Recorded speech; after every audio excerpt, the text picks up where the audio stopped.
The air inside the Minster of York is thick, but it does not carry the sweetness of divine grace. It is heavy with the smell of old beeswax, unwashed wool, and a sharp, metallic tang that sets your teeth on edge. You are kneeling on the cold stone floor.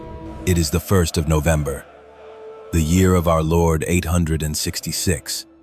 Around you, the flickering candlelight catches the desperate faces of men who have spent more time fighting each other than praying for mercy. The Northumbrian nobility is gathered here for All Saints' Day, their swords left at the door, their hearts divided between a king they deposed and a usurper they despise. Suddenly, the chanting of the monks is severed. A sound rises from the direction of the river Ouse, not the rhythmic splashing of water, but a low wind, guttural roar that vibrates in the marrow of your bones. It is the sound of thousands of boots hitting the mud in unison. Then comes the scream.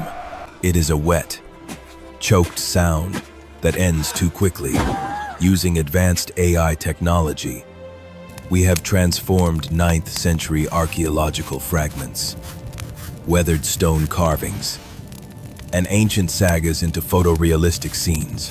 Today, you won't just hear about history. You will see it. You will walk the narrow, smoke-choked alleys of Jorvik, stand before the crumbling majesty of the Roman multangular tower, and witness the catastrophic collapse of a kingdom that changed the course of the British Isles forever. The heavy oak doors of the sanctuary do not just open, they groan under the weight of an impossible force. As you turn your head, the first thing you see isn't a monster or a demon from the sagas. It is a man. He is drenched in the gray mist of the morning, his breath huffing out in white plumes like a dragon's fire. In his hand, a bearded axe of dark steel drips a steady, rhythmic tap-tap-tap onto the sacred floor. The scent of incense is gone, murdered by the overwhelming stench of salt spray, wet leather, and raw iron. You look into the eyes of the Northman, and you realize with a sickening jolt that he isn't here to gold hunt and flee. He looks at the Roman stone walls not as a ruin to be feared, but as a foundation to be claimed. In this moment, the ground beneath your knees, the very soil of Northumbria, has shifted. The bells of York are ringing, but they are no longer calling you to prayer. They are tolling for the end of a world you thought was eternal. The Great Heathen Army hasn't just arrived at the gates. They are already inside your soul.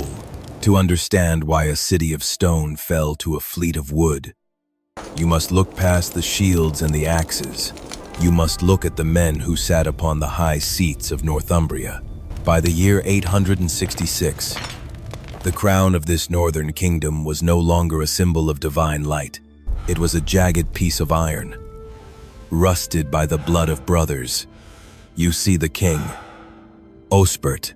He sits in a hall that echoes with the ghosts of a golden age. For centuries, Northumbria was the lighthouse of the north, a place of scholars and saints. But Osbert is no saint. His grip on the scepter is white-knuckled and desperate. Around the year 862, the shadows in his own court grew long. A man named Ælla, a man without the sacred blood of kings in his veins, rose from the darkness like a winter fever. Ælla did not just want to rule. He wanted to tear the old world down to build his own. He cast Osbert into the wilderness of exile, seizing a throne that was already beginning to splinter. This was the first fracture in the pillar of power, internal dislocation. When a kingdom's heart is divided, its limbs forget how to fight. While the Vikings were sharpening their blades in East Anglia, the nobles of York were sharpening their tongues in bitter disputes over land and titles. They were so blinded by their own reflected glory that they failed to see the horizon turning black with sails. But Ælla's sin went deeper than simple rebellion.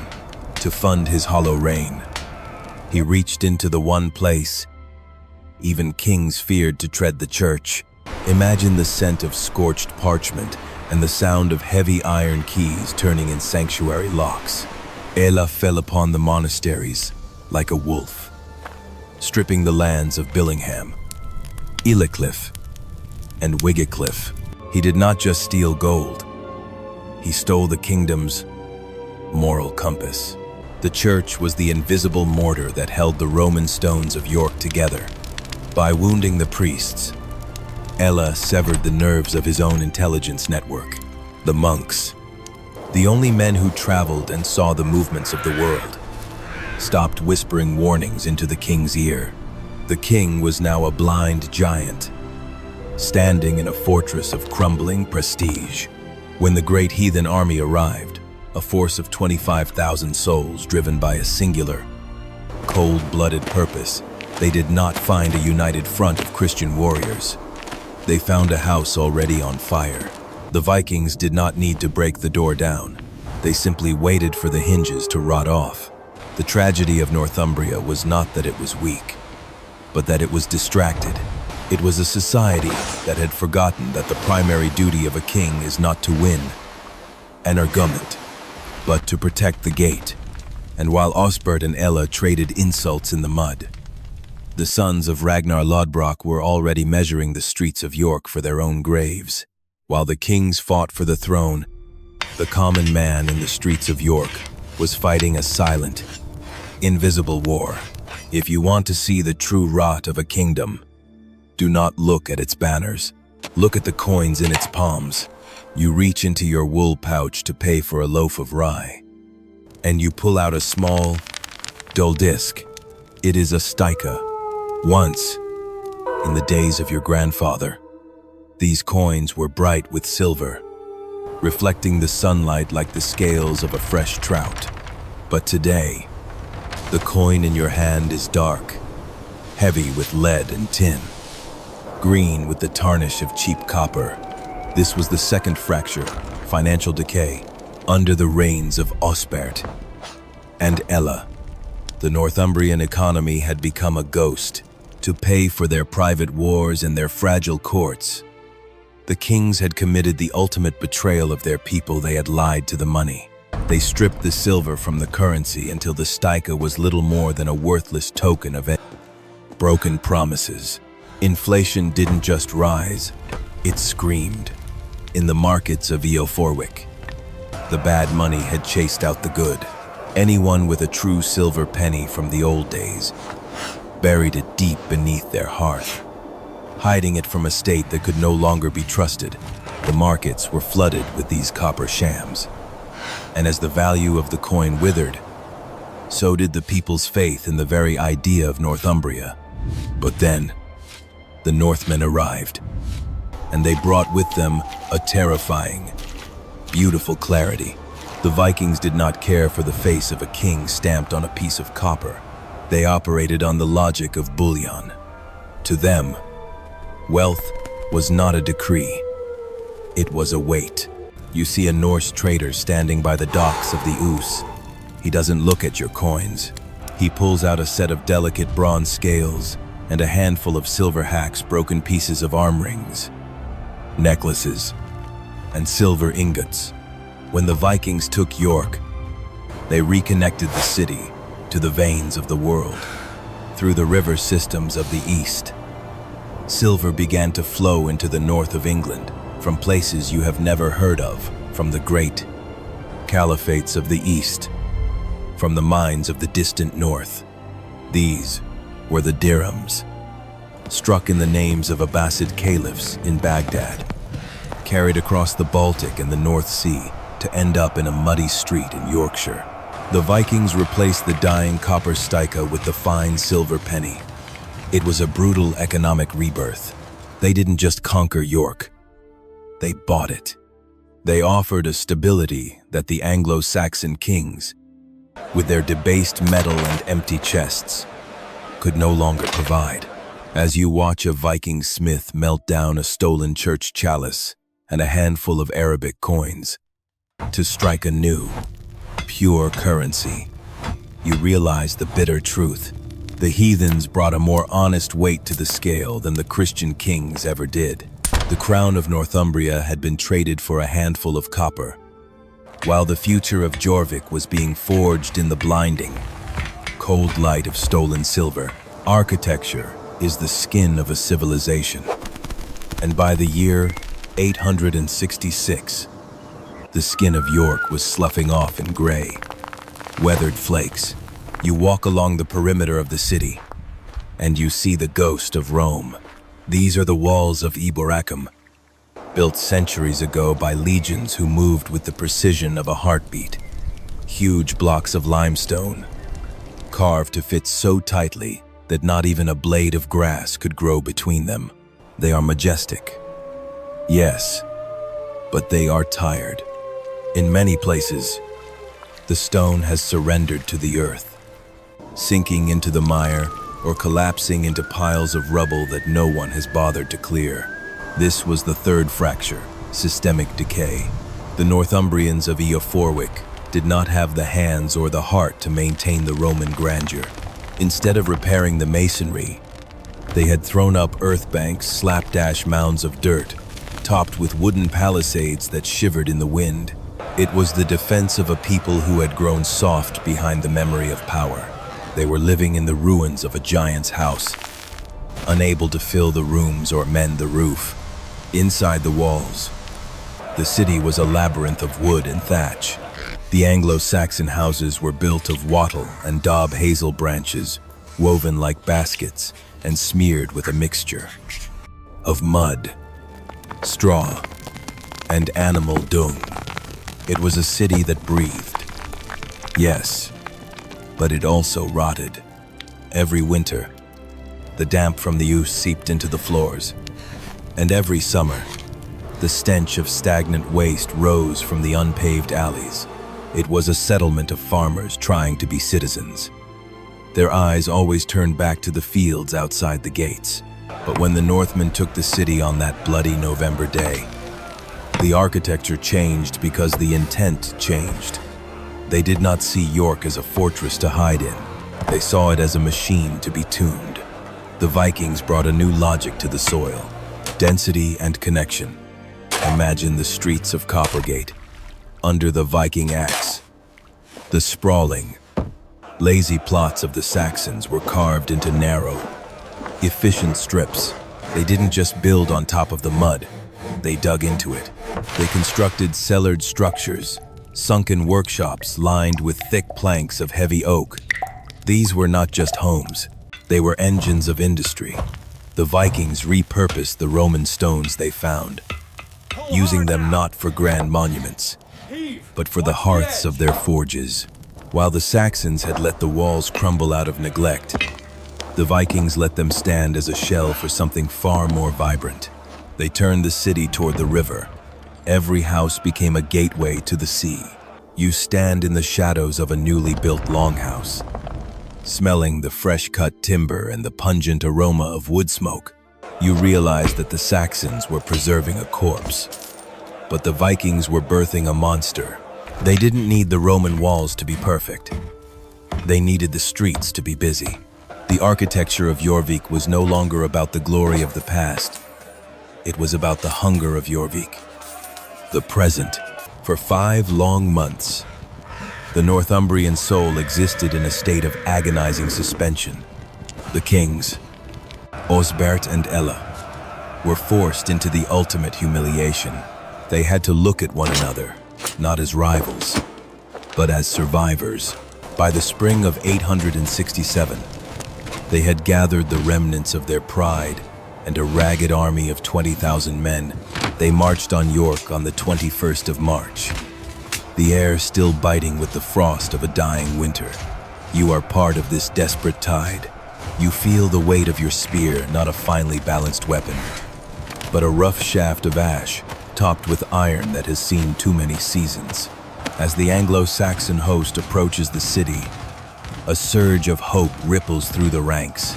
The Viking guards seem to flee from the walls. The Great Heathen Army appears to be retreating, melting away into the labyrinthine streets of the city they had so recently claimed. The Northumbrians scream their defiance. They breach the crumbling Roman stone and the fragile wooden palisades. They pour into the city like a river bursting its banks. But this was the mechanism of collapse, the feigned retreat. As you rush into the narrow alleys of Eoforwic, the world suddenly constricts. The wide-open battlefield you expected has vanished. To your left and right are the wattle and daub walls of houses. And ahead, the streets twist and turn until you lose your sense of the sun. The momentum of 20,000 men becomes their greatest enemy. The front ranks stumble, blocked by the very city they came to save, while the rear ranks continue to push forward, oblivious to the trap. Then, the silence is shattered by the rhythmic clatter of wood on wood from the side streets, from behind the cellared workshops, and from the very rooftops. The Vikings reappear. They are not in a panicked flight. They are in a shield wall. They move with a terrifying, singular discipline, a wall of overlapping linden wood and iron bosses that begins to grind the Northumbrian mob into the mud. In the narrow guts of York, the superior numbers of the Saxons mean nothing. You cannot swing a longsword here. You cannot maneuver.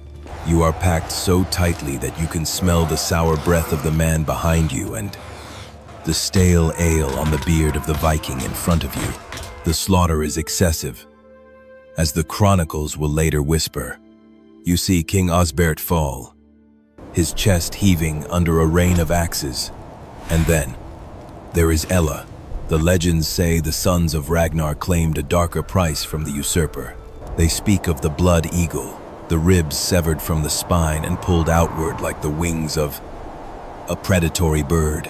Whether this was a literal ritual or a poetic metaphor for the carnage on the battlefield, the result was the same.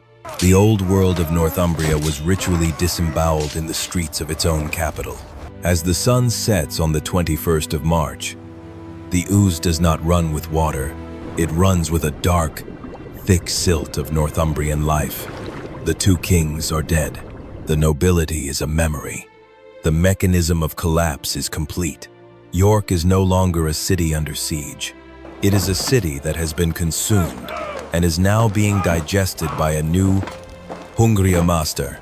With the kings dead and the soil soaked in the blood of the old guard, a new rhythm begins to beat within the walls. It is a world that popular history has lied to you about.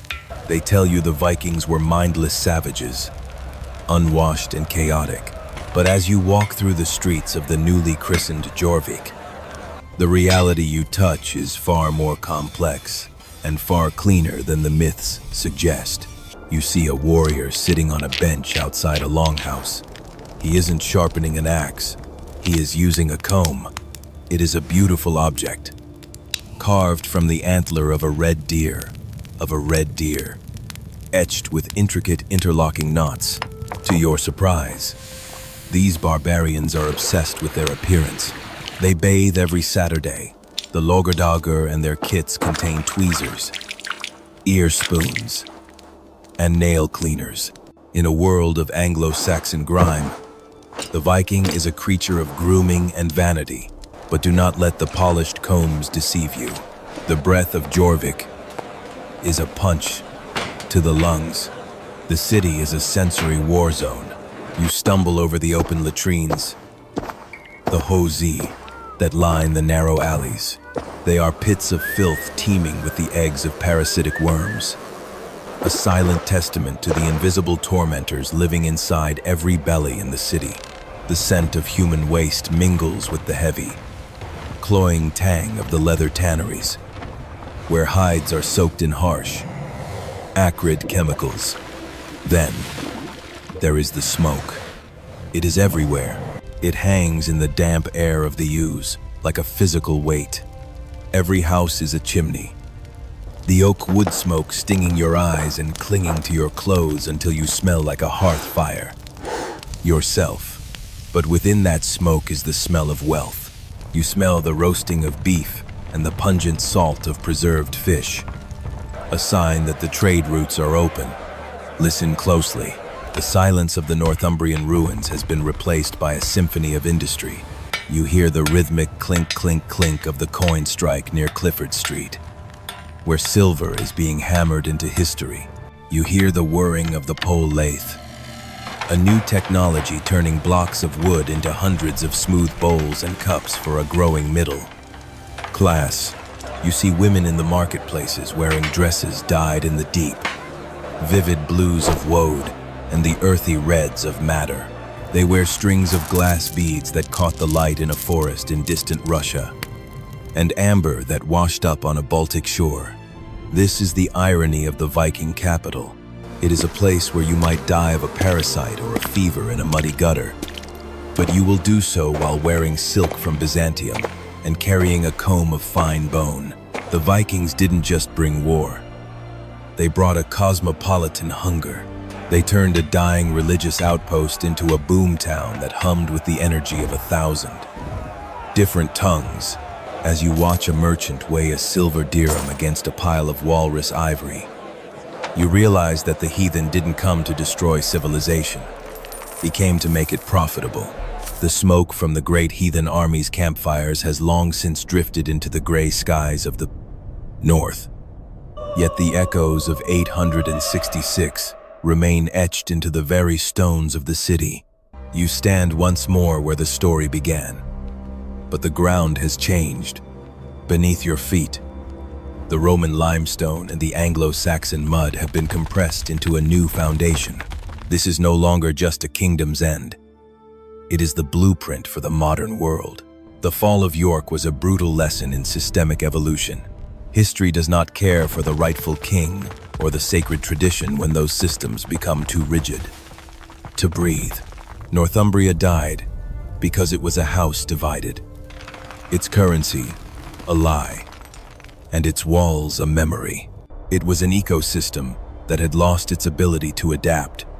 The Vikings were the fire terrifying, destructive, but ultimately clearing the way for a more resilient growth. From the ruins of Eoforwic rose Jorvik, a city that did not look inward at its own reflection, but outward toward the horizons. The Vikings proved that power is not just held by the sword, but by the scale and the coin. They turned a provincial capital into a global node, a place where the silver of the East met the iron of the West. They taught us that a city is not its walls, but its heartbeat, the frantic, dirty, beautiful rhythm of trade and human connection. We look back at the kings, Osbert and Ælla, not as villains, but as warnings. They are the symbols of what happens when leadership loses its grip on reality, when the stika in the pocket no longer matches the promise of the crown.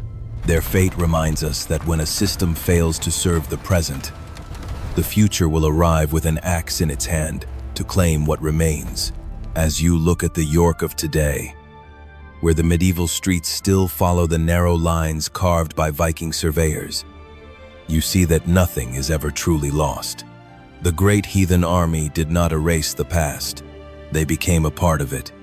They are the ghosts in our blood, the grit in our ambition, and the silver in our stories. The cycle continues. Kingdoms rise, their coins debase, their walls crumble, and from the ash, a new era is forged. We are merely the witnesses to the turning of the wheel. I am James, observing the past to understand the present.